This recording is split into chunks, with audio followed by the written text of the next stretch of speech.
Hey everybody, how's it going? In this video, I'm going to be talking about list comprehensions. So the idea of list comprehensions is that you create a list quite quickly in a one-liner using a for loop.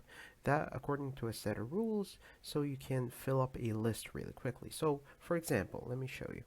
Let's say we're going to create a list with all the numbers from 1 till say 10. So what we do is we write the name of the variable, then open up the brackets, and then we create a for loop for I in range, let's say 10, okay? And then whatever it is that we want to return out of this for loop, we put it behind the for loop here.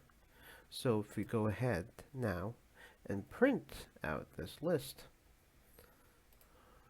and we'll quickly see that the numbers on the side here is from 0 to 9. So all the numbers here are iterating, and with every iteration it's returning back to the list, and then it's moving on to the second index of the list, and then it's moving on to the third index of the list, and fourth index, and so on.